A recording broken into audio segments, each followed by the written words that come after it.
उद्धव जी कहते हैं, भले ही वृंदावन का कीट पतंग लता औषधि जो चाहो सो बना दो, पर ब्रज से बाहर मत भेजना। गोपियों के चरणों की धूल का कण भी बन जाऊं तो कृतार्थ हो जाऊंगा। वंदे नंद ब्रज स्त्रीणाम पादरेणुम भीक्षण साह। वंदे नंद ब्रज स्त्रीणाम पादरेणुम भीक्षण साह। यासां हरि कथोद्गीतम पुनाति भवन त्रियम। ब्रजवामाओं की चरण रज को सत सत नमन करते हुए 6 महीने के बाद उद्धव जी उस व्रज रज को वंदन करके मथुरा वापस लौटे तो देखते ही भगवान ने कहा, आओ ज्ञानी जी महाराज, आपने ऐसा कौन सा तत्व ज्ञान दिया जो 6 महीने लगा दिए। उद्धव जी बोले, बात मत करो, तुम कितने निष्ठुर हो ये आज पता चला। भगवान बोले, उद्धव तुम्हारी तो भाषा ही बदल गई। इतने दिनों में तुम्हारा तो व्यवहार ही बदल गया। ये तुम्हें क्या हो गया। भगवान ने दौड़कर हाथ पकड़ा, मित्र इतने दिनों के बाद आए हो, फिर भी सीधे मुंह बात नहीं कर रहे। अरे जल्दी बताओ, किस किस से बातें हुई, कौन कौन से मिले, मैया ने क्या कहा, बाबा ने क्या कहा, गोपी ग्वालों ने मेरे प्रति क्या संदेश दिया। उद्धव जी जिसके भी बारे में कुछ कहना चाहते हैं उसको याद करते ही उद्धव जी का गला रुंध जाता है, नेत्र बरसने लगते हैं, कुछ बोल ही नहीं पाते। भगवान ने अपने प्रिय सखा को हृदय से लगाकर कहा, मित्र बस यही प्रेम मैं तुम्हारे जीवन में देखना चाहता था। अब केवल मैं अकेला नहीं, तुम भी मेरे प्रेमी सखा बन गए, इसलिए मैंने तुम्हें उस प्रेम नगरी में भेजा था। अब तुम मेरे भक्तों का दर्शन करो। नेत्र बंद कराए तो नेत्र बंद करते ही उद्धव जी ने देखा कि प्रिया प्रियतम एक साथ झूले पर विराजमान है। अनेक सखियां मिलकर चारों तरफ से छत्र चंवर डुला रही है, लाड लड़ा रही है। उद्धव पे भगवान ने अनुग्रह किया तो जैसे अर्जुन को दिव्य दृष्टि देकर विराट रूप दिखाया था, ऐसे ही उद्धव को दिव्य दृष्टि देकर अपना दिव्य ब्रजधाम और ब्रजवासियों का दर्शन कराया। इस प्रकार प्रभु ने श्री उद्धव जी को ब्रज गोपियों के मध्य भेजकर उनके ज्ञान में प्रेम का पुट लगवा दिया और अब ऐसे प्रेमी सखा उद्धव को साथ लेकर प्रभु कुब्जा के घर गए, उसका मनोरथ पूर्ण किया और एक दिन अक्रूर जी के घर को भी पावन किया। यहाँ पे 10वें स्कंध का उत्तरार्ध प्रारंभ होता है।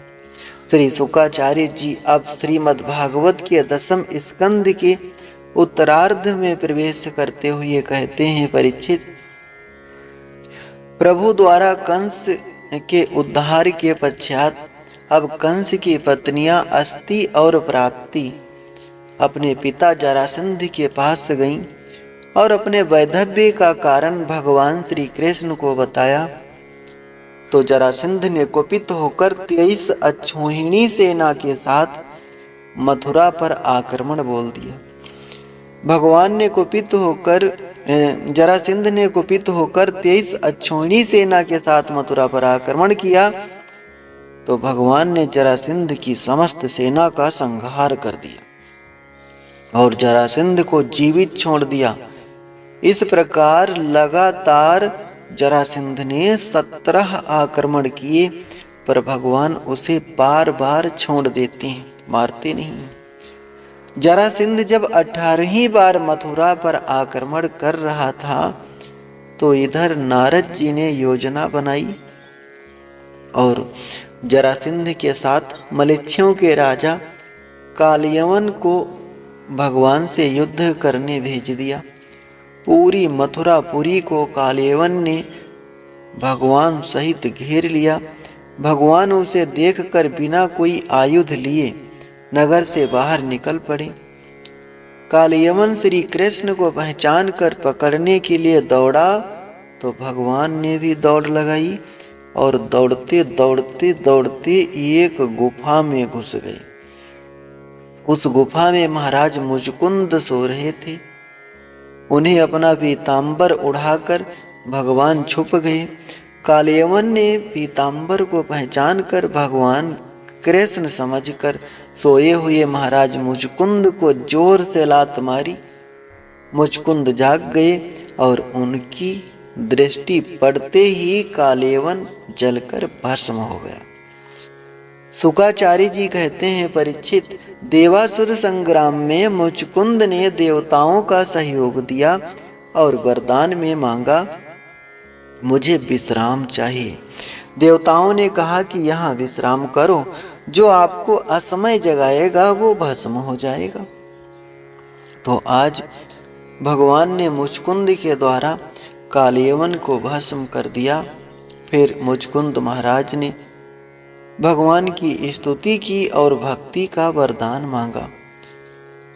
तो भगवान ने मुचकुंद महाराज को अगले जन्म में अपनी पावन भक्ति का वरदान दिया।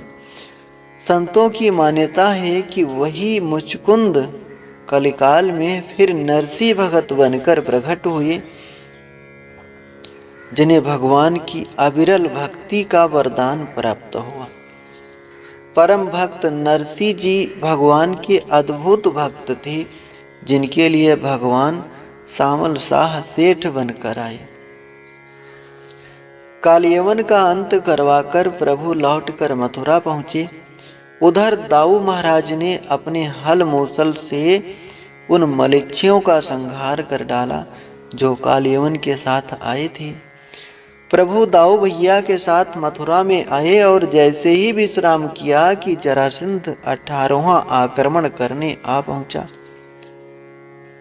तब भगवान ने दाऊ भैया से कहा कि दाऊ भैया, अब तो लड़ते लड़ते थक गए, कहीं भाग चलो। दाऊ जी बोले, कैसी बात कर रहे हो?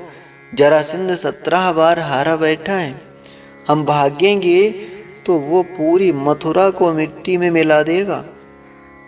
भगवान बोले, दाऊ भैया चिंता मत करो, मैंने समुद्र में टापू के ऊपर एक द्वारिकापुरी का निर्माण करा दिया है, सबको वहां भेज देंगे और इसे पागल बनाकर हम और आप भाग चलेंगे। दाऊ जी बोले, बदनामी हो जाएगी, लोग रणछोड़ कहेंगे। भगवान बोले, एक नाम और बढ़ जाएगा। जहां माखन चोर कहते हैं, चीर चोर कहते हैं और रणछोर कहते हैं, तो वहीं रणछोर और कहेंगे। इतने नामों में मेरा एक नाम रणछोड़ भी पड़ जाएगा, कह लेंगे, कहने दो। दाऊ जी बोले, भैया तेरी लीला तू जान। 18वें युद्ध में जरासंध से लड़ते लड़ते भगवान भाग लिए और दाऊ जी भी भाग लिए। जरासंध तो आश्चर्यचकित रह गया। भगवान प्रवर्सन पर्वत पर दाऊ जी के साथ चढ़ गए तो जरासंध ने पूरे पहाड़ को घेर के आग लगवा दी, सारे पहाड़ को भस्म करा दिया। भगवान उसी पर्वत से समुद्र में पहुंचकर सीधे द्वारिका पहुंचे। उधर तो भगवान द्वारिकाधीश बनकर ठाठ से विराजित हैं और यहाँ जरासंध ने पूरे पहाड़ को जब भस्म करा दिया तो उसे विश्वास हो गया कि मैंने दोनों को मार दिया। विजय का शंख बजाकर मगध देश लौटा।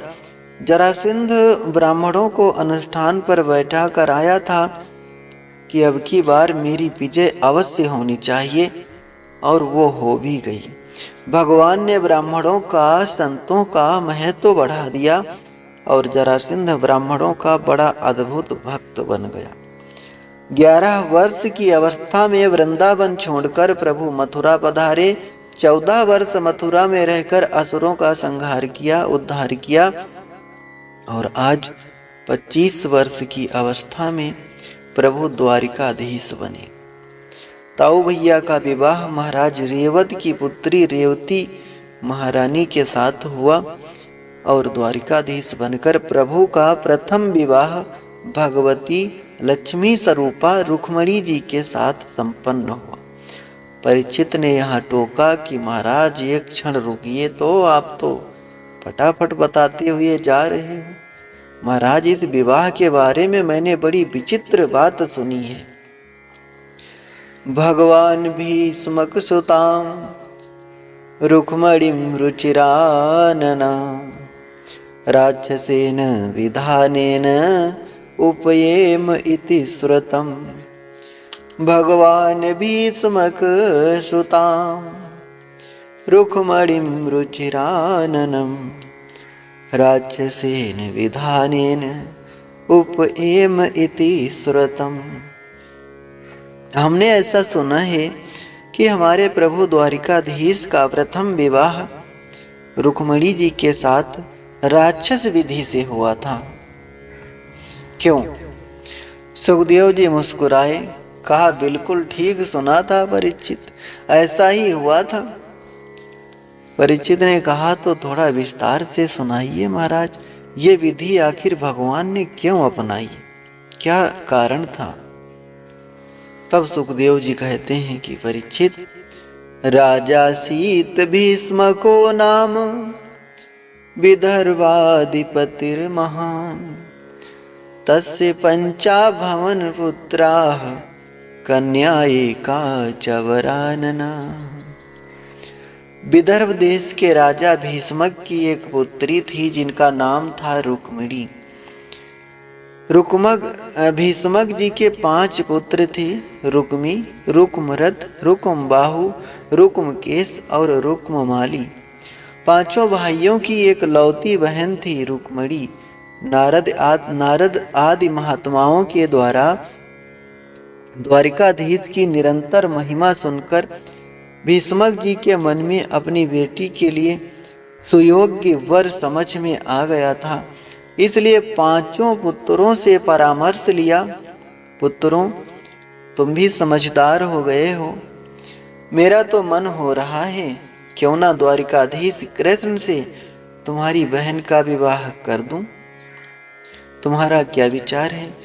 तो और तो कोई कुछ नहीं बोला, पर बड़ा बेटा रुक्मी बिगड़ गया। पिताजी, उस रणछोड़ भगौड़े से मैं अपनी बहन का विवाह कभी नहीं होने दूंगा। भीष्मक जी अपने पुत्र की बातें सुनकर बोले, राम राम, ठीक है बेटा, अब ज्यादा व्याख्यान मत कर। जब तेरा यही निर्णय है, तुझे विवाह नहीं करना है, तो कोई बात नहीं। अब तू जहां कहेगा, तू जहां संबंध चाहेगा वहीं करेंगे। अब तो मैं रुक्मणी के विषय में कोई चर्चा नहीं करूंगा, रुक्मणी के सुयोग्य वर तो ही ढूंढेगा। रुक्मी बोला, ठीक है पिताजी, आप आराम करो। बेटा उठकर गया और दूसरे दिन लौटकर कहता है कि पिताजी परसों बारात आ रही। भीष्मक जी महाराज चौंके, परसों बारात आ रही, इतनी जल्दी, संबंध कहाँ पक्का किया? रुक्मी बोला, पिताजी मेरा निर्णय कोई ऐसा वैसा नहीं होता। सिंधु नरेश दमघोष का पुत्र शिशुपाल, उसके साथ संबंध पक्का करके आया हूं। मैंने उसे समझा दिया है, परसों वो बारात लेकर आ जाएगा। भीष्मक जी बोले, ठीक है बेटा, जैसी तेरी इच्छा। पर रुक्मणी जी के कान में जब यह समाचार पड़ा तो परेशान हो गई। हे भगवान, मेरे मन में तो कोई और बैठा है और ये मैं क्या सुन रही हूँ। भाभी जी के सामने रोते हुए मन की बात कह दी। भाभियों ने समझाया कि बहन, ऐसे रोने से काम नहीं चलेगा, जल्दी कुछ करो। अरे कुछ ना बने तो कम से कम एक पत्र ही डाल दो। ठीक है, रुक्मिणी जी ने कलम उठाकर एक बड़ा सुंदर भाव भरा पत्र 7 श्लोकों में लिखा और एक ब्राह्मण को बुलाकर प्रणाम करके कहा कि महाराज, ये पत्र नहीं, मेरे प्राण समझो, शीघ्र अति शीघ्र मेरे प्राणनाथ प्रभु द्वारिकाधीश को जाकर प्रदान कर दो। पंडित जी पत्र लेकर दौड़े और द्वारिकाधीश के दुर्गम दुर्ग में प्रविष्ट होकर पहुंचे। दरबार में जैसे ही ब्राह्मण को आते हुए देखा कि भगवान ने खड़े होकर स्वागत किया। आइए आइए पंडित जी महाराज, आपका स्वागत है। बड़े आदर के साथ हाथ पकड़कर अपने अंतःपुर में ले गए। स्नान आदि से निवृत्त करवाकर सुंदर भोजन कराया। जब ब्राह्मण देवता विश्राम करने लगे तो भगवान चरण दबाते हुए बोले, पंडित जी अब बताइए, कच्चित द्विजवर श्रेष्ठ धर्मस्ते वृद्ध सम्मता। ब्राह्मण लोग जब भी मिलते थे तो भगवान सबसे पहले यही प्रश्न करते थे, तुम्हारा धर्म कर्म ठीक चल रहा है? तुम्हारे धर्म आचरण में कोई विघ्न बाधा उपस्थित तो नहीं हो रही है? ब्राह्मणों का यही कुशल है। ब्राह्मणों के कर्तव्य में बाधा उत्पन्न हो, यही सबसे बड़ी पीड़ा ब्राह्मण संतों की है। धर्म कर्म ठीक चल रहा हो तो फिर कोई चिंता नहीं। भगवान कहते हैं, जो राजा अपने राज्य में ब्रह्म ऋषियों की सेवा करता है उस राजा से मैं भी प्रसन्न रहता हूँ, और जो ब्रह्म ऋषि संतुष्ट रहता है, खुश रहता है, उसे मैं सर्वस्व समर्पित कर देता हूँ। भगवान कहते हैं कि जो असंतुष्ट है उसे अनेक लोकों का राज्य वैभव भी मिल जाए फिर भी परेशान रहता है। इसके विरुद्ध घर में फूटी कौड़ी भी ना हो, एकदम अकिंचन हो, परंतु यदि हृदय उसका संतोषी है तो उसके समान धनवान कोई नहीं है। उसके मन में कभी कोई पीड़ा होती ही नहीं है, क्योंकि सबसे ज्यादा जीव को परेशान करने वाली उसकी कामनाएं हैं। अब महाराज ये बताइए, आप मेरे इस दुर्गम दुर्ग में पधारे हैं तो कोई विशेष कार्य से ही आए होंगे। आप कौन से गोपनीय कार्य से आए हैं, कृपया बताइए। तब पंडित जी ने रुक्मिणी जी का पत्र निकालकर भगवान के हाथ में थमा दिया कि जल्दी से पढ़ लीजिए महाराज, समय बहुत कम है, सफर बहुत लंबा है। पत्र पढ़कर आप सब समझ जाएंगे। भगवान बोले, पंडित जी आप ही सुना दीजिए। पंडित जी बोले, महाराज आपका प्राइवेट निजी पत्र है, राज्यसभा में कोई राजनीतिक पत्र नहीं है जो आपको सुना दूं। भगवान बोले, ब्राह्मण आज तक कोई भी बात मैंने अपने ब्रह्म ऋषियों से कभी नहीं छुपाई। इस पत्र में जो भी लिखा हो आप निसंकोच खोलिए और पढ़कर सुनाइए। पंडित जी ने पढ़ना प्रारंभ किया। रुक्मिणी जी पत्र में लिखती हैं, श्रुत्वा गुणान भुवन सुंदर शृण्वतान्ते निर्विशीकर्ण विवरेर हरतुंगतापम। श्रुत्वा गुणान भुवन सुंदर शृण्वतान्ते निर्विशीकर्ण विवरेर हरतुंगतापम। रूपम दृश्याम दृश्यमताम अखिलार्धलाभम त्वच्युता विशत चित्तम पत्रपम में। रुक्मिणी जी दो संबोधन करती हैं, अच्युत और भुवन सुंदर। आप त्रिभुवन सुंदर हैं, आपकी महिमा मैंने बहुत ज्यादा सुनी है, देखा कभी नहीं, पर आपकी प्रशंसा सुनते सुनते मेरे हृदय पटल पर आपका एक सुंदर सा चित्र अंकित हो गया है। मैंने अपने हृदय में एक काल्पनिक चित्र बना लिया है। मेरे कान तो सुन सुन कर तृप्त हो रहे हैं, पर नेत्र तरस रहे हैं। मेरे नेत्रों को वो परम लाभ ना जाने कब प्राप्त होगा, कब आपके दर्शन मिलेंगे। अब आप सोच रहे होंगे कि भेंट कभी हुई नहीं, आमना सामना कभी हुआ नहीं, और यह पत्र इतनी जल्दी कैसे डाल दिया। रुक्मणी जी लिखती हैं, प्रभु मैंने तो आपका चित्र अपने हृदय में बना लिया और आपको ही अपना जीवन धन सर्वस्व मान लिया, परंतु दुर्भाग्य से परसों ही मेरी बारात कहीं और से आ रही है। अब ऐसा न हो कि शेर के भाग को कोई गीदड़ उठा कर ले जाए, इसलिए आपको सावधान कर रही हूं कि आइए वीरता का शुल्क देकर मुझे यहाँ से ले जाइए। अब आप कहोगे कि वीरता तो हम दिखाएंगे, पर तुम्हारा हरण करने के लिए तो तुम्हारे भाइयों पर हाथ उठाना पड़ेगा, क्या तुम्हें ये अच्छा लगेगा। तो रुक्मणी जी कहती हैं, प्रभु ऐसा नहीं करना, मेरे भाइयों का वध करके फिर आप मुझे लेने आए, ये नहीं करना। इसका भी एक उपाय है। हमारी कुल परंपरा अनुसार जिस कन्या का विवाह होता है वो विवाह के पहले गिरजा मंदिर में पूजन करने जाती है। उस परंपरा अनुसार मैं भी सखियों के साथ जाऊंगी, तो उसी मंदिर में आप दर्शन देने के लिए पधारिएगा तो सारी बात बन जाएगी, कोई झगड़ा भी नहीं होगा। और कहीं आप समय पर मुझे लेने नहीं आए तो इतना याद रखिएगा, प्रभु मैं 100 जन्म लेने को तैयार हूं, पर विवाह करूंगी तो केवल आपके साथ। पूरा पत्र ब्राह्मण ने सुना दिया। भगवान पत्र पढ़कर सुनकर मुस्कुराते हुए बोले, पंडित जी जो स्थिति रुक्मणी जी की है ठीक वही स्थिति हमारी भी है।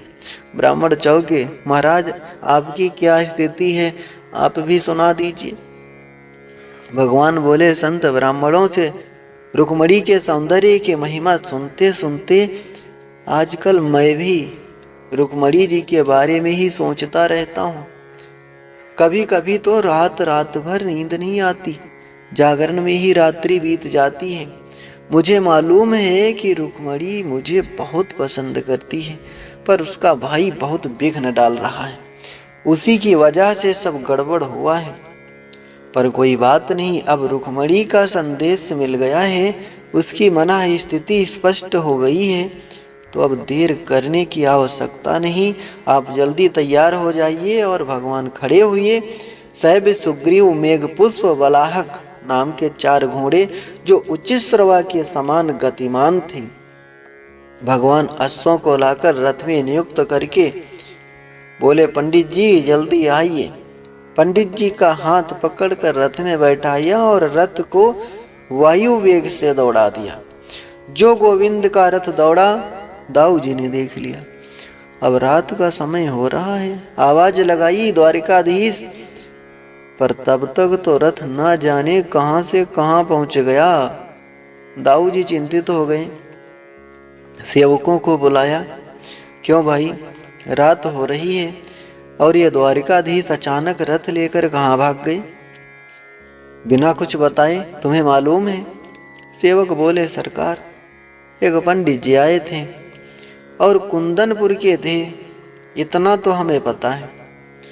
वो एक पत्र भी लाए थे, वो भी हमें मालूम है, पर भगवान जाने अंतःपुर में ले जाकर उन पंडित जी से क्या क्या बातें हुई, भीतर ले जाते हुए हमें दिखाई पड़े, बाद में आकर सीधे रथ में दौड़ते नजर आए। कहाँ जा रहे हैं, क्यों जा रहे हैं, क्या कार्यक्रम है, किसी को कुछ नहीं पता। दाऊ जी बोले, वो पंडित जी कुंदनपुर के थे, ये बात पक्की है, तो आगे का कार्यक्रम भी हमें सब पता है। परसों कुंदनपुर की राजकुमारी रुक्मणी का स्वयंवर है और शादी का कोई कार्ड आता तो सबको दिखाया जाता। पत्र गुप्त है, इसका मतलब कि दाल में कुछ काला है। अब तुम जल्दी से बाराती बनो और मेरे साथ चलो, मैं भी तैयार होकर चलता हूँ, क्योंकि वहां कुछ भी हो सकता है। शिशुपाल बारात लेकर आ रहा है और शिशुपाल की बारात में जरासंध जैसे बड़े बड़े दिग्गज राजा महाराजा आएंगे और कृष्ण कन्हैया तो अकेले चले गए। मुझे पूरी इस तैयारी के साथ चलना होगा। दाऊ जी का कन्हैया के प्रति वात्सल्य भाव है कि मेरा छोटा भाई है, अकेला कहीं समस्या में ना फंस जाए, तो पूरी नारायणी सेना तैयार करके दाऊ जी ने हल मूसल संभाले और चल दिए। सवेरा होते होते प्रभु का रथ कुंदनपुर की सीमा में पहुंच गया। भगवान बोले, पंडित जी कुंदनपुर आ गया, अब आप जाकर रुक्मणी को समझाइएगा कि हम आ चुके हैं और वो किसी भी प्रकार से भयभीत ना रहें।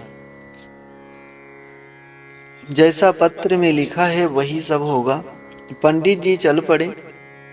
इधर पूरे कुंदनपुर में ये हल्ला मच गया, बारात आ गई, बारात आ गई।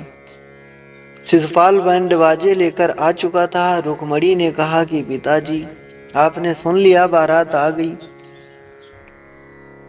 जो भीष्मक का पुत्र था रुक्मी, उसने कहा कि पिताजी बारात आ गई है, मैं जनवासे आदि का प्रबंध करने जा रहा हूँ और आप सगाई का सामान लेकर जल्दी आ जाइएगा, क्योंकि मैं उस दिन केवल बात करके आया था, सगाई वगाई तो कुछ हो ही नहीं पाई थी।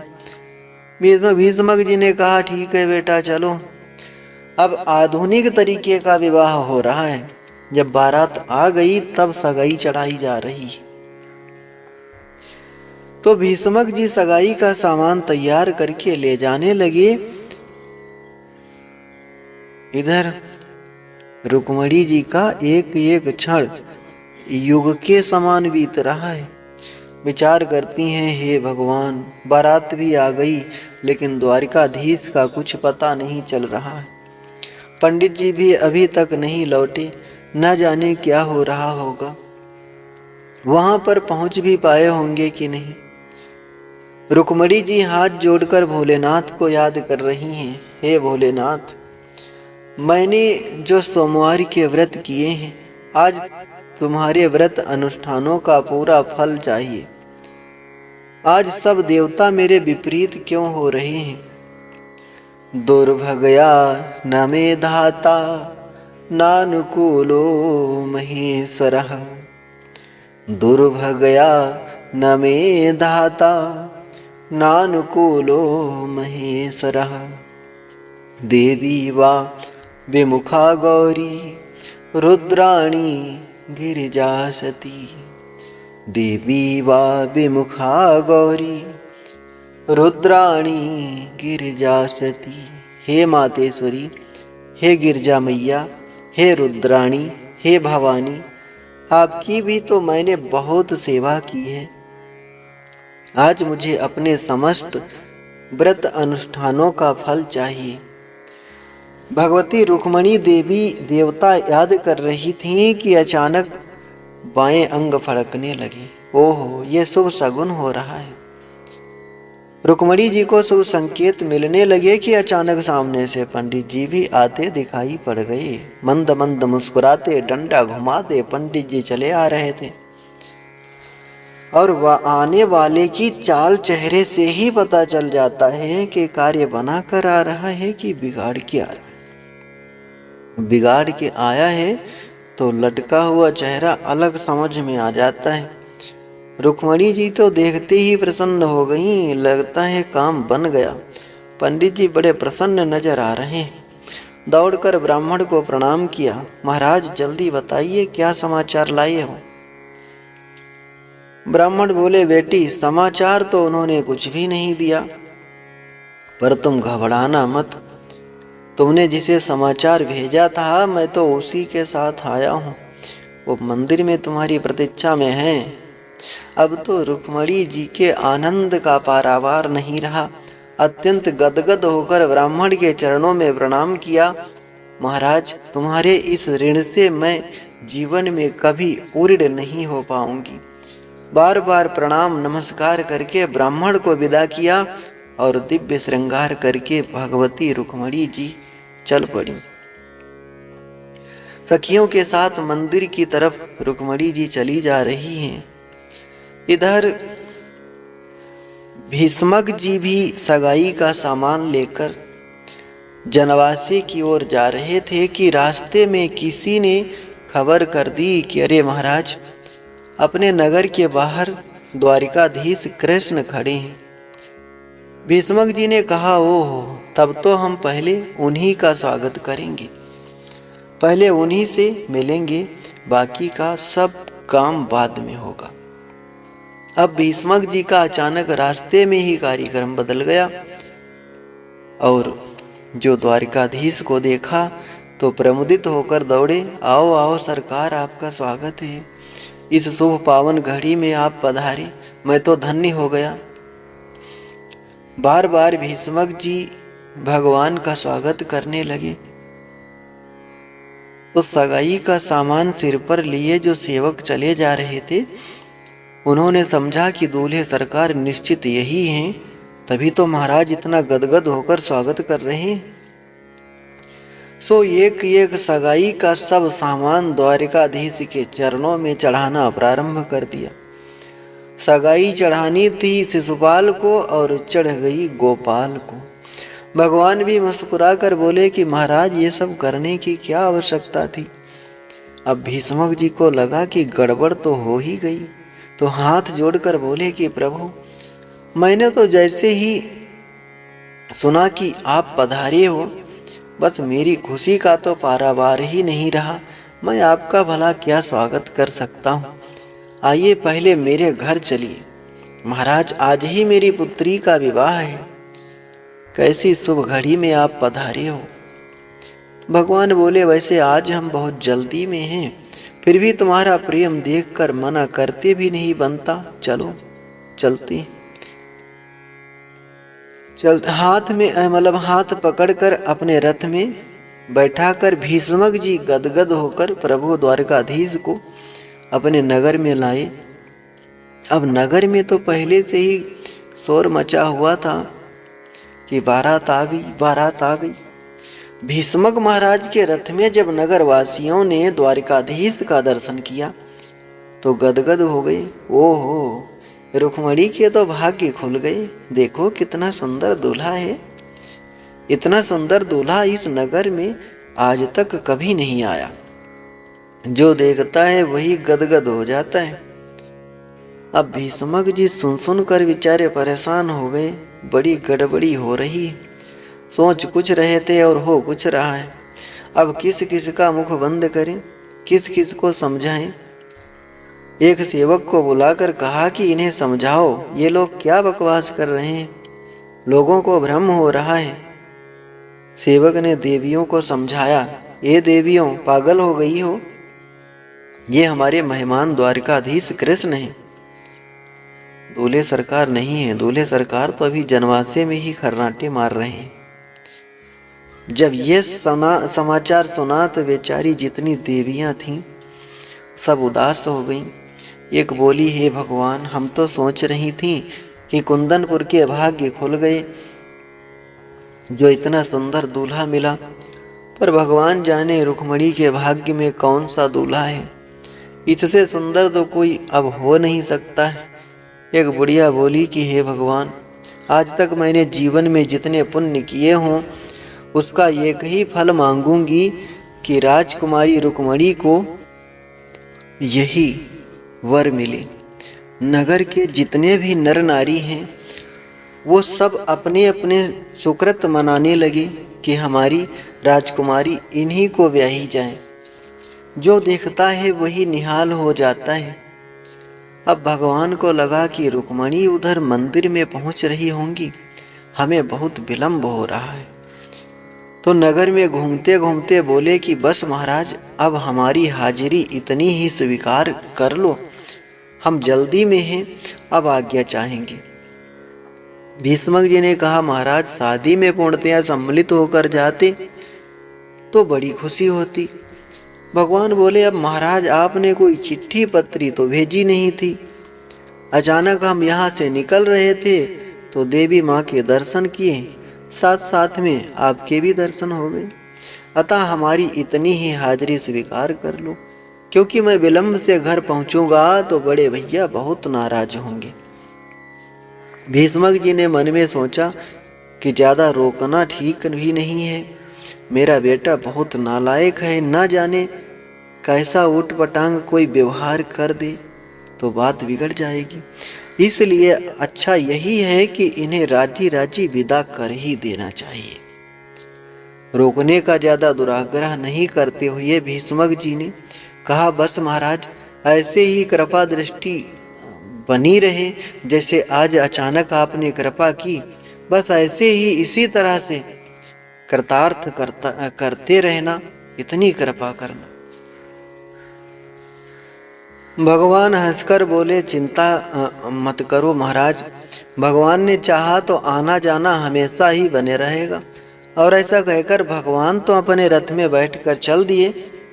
उधर भगवती रुक्मणी जी जब तक सखियों के साथ मंदिर में पहुंच गईं। मंदिर में जब तक वो पहुंचे तब तक ये समाचार किसी ने शिशुपाल तक पहुंचा दिया। उसके गुप्तचरों ने कह दिया होगा कि महाराज, आप यहाँ दूल्हा बने बैठे हो और वहां हम अभी अभी नगर भ्रमण करके लौटे हैं। वहां नगर में सब नर नारी द्वारिकाधीश कृष्ण को ही दूल्हा समझकर स्वागत कर रहे हैं। जरासंध भी बारात में आया था, उसका माथा खराब हो गया। शिशुपाल, तुम्हारी शादी में ये कृष्ण कहाँ से आ गया? अरे कृष्ण बलराम को तो मैंने पहाड़ में आग लगाकर भस्म कर दिया था, फिर ये यहाँ भूत प्रेत बनकर कहाँ से आ गया? और यदि सचमुच तुम्हारी विवाह में श्री कृष्ण आया है तो समझ लो कि दाल में कुछ काला है। ये कृष्ण कन्हैया बड़ा खतरनाक है, होशियार रहना। शिशुपाल बोला, तुम तो तिल का ताड़ बना रहे हो। अरे आया है तो आने दीजिए, आप अचानक उसके नाम से इतने घबरा क्यों गए हो? गंवार ग्वाला हमारा क्या बिगाड़ लेगा? जरासंध बोला कि मित्र, यही गलती मैंने भी पहले की थी। मैं भी उसे गंवार ग्वाला ही समझता रहा, पर जब 17 बार बुरी तरह उसने मुझे मार मार कर भगाया, तब मेरी समझ में आया कि वो केवल ग्वाला ही नहीं, बहुत खतरनाक है। इसलिए मुझे तुझे सावधान कर रहा हूँ, तू भी ग्वाला समझने की गलती मत कर बैठना। वो बहुत होशियार है, बहुत नटखट है, बहुत बलशाली है। जिंदगी भर पछताओगे अगर ग्वाला समझोगे तो। शिशुपाल बोला, तुम तो बेकार में ही हमें डरा रहे हो।